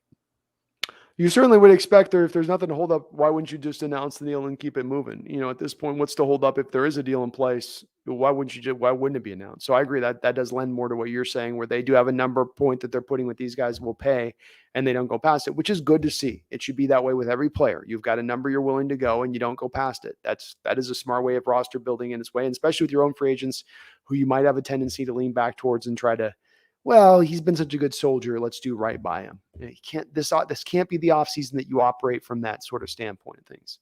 Right. Yeah. Quandre's made it very clear that he wants the big cash. So it would not surprise me if nothing happens there because the two sides can't get close enough. My feeling on that one, Brendan, is that I think that they would, if they were really intending to sign Quandre Diggs to a new extension, they would have done it in training camp, or they would have done it midway through the year, both of which they've done in the past for players that have earned new deals. So it's been a time that they've engaged. So the fact that they're waiting all the way till now to engage with this guy now, there's a little bit to me of, we don't want the fans to be pissed when we let him walk. We want to make it look like we at least tried. Mm-hmm. That's what this speaks to me on. Yeah, and I'm for that. At the end of the day, he's a great player. I would like to have him back, but at the end of the day, you've got to have your priorities in order. Especially when you're not using voidable years, right? You're not going to use that. We know that's not coming. And by the way, I don't totally buy the no void years thing. You can't do that. Like every team's using them now. Every team uses them. Yeah. The Rams are going to be paying Odell Beckham Jr. in like 2045 or something. He's got the Bobby Bonilla contract. Basically, I was actually looking at their books, and the Odell dead money goes into like infinity. Yeah, I agree with you. If this is the new lay of the land, you can't bitch and moan about the change of the rules. They are what they are, and you got to operate within them too. And it may hurt, it may suck, but that's the cost of doing business in this modern NFL. Suck it up, Buttercup. Suck it up, John. Just make your peace. At one point or another, you're going to reach a point in the road in the year where you got to turn things all over, where you're not going to be competitive for a season, where you got to pull everything down. And it doesn't have to last 10 years. It doesn't have to last 5 years. It's going to maybe last a year, maybe 2 years, but that's just the way it goes in the NFL. That's the cycle of the NFL. Make your peace with it, man. I hope they do, Brendan. I really do. Mm-hmm. It's the difference between this offseason being successful or being a complete, utter failure. All right, so we'll be back at it next week. Hopefully we get some good news, which in this case may end up being no news over the next week. And we'll learn. We're going to learn real soon here. But thank you everybody for coming out today. We got up to over 150 people at one point, still like 110 people in here. Thank you, Brandon, for coming out. We will do it again on your channel next week. My pleasure. Thanks for having me, Brendan. And to everyone else, see you later. And as always, go Hawks. Go Hawks.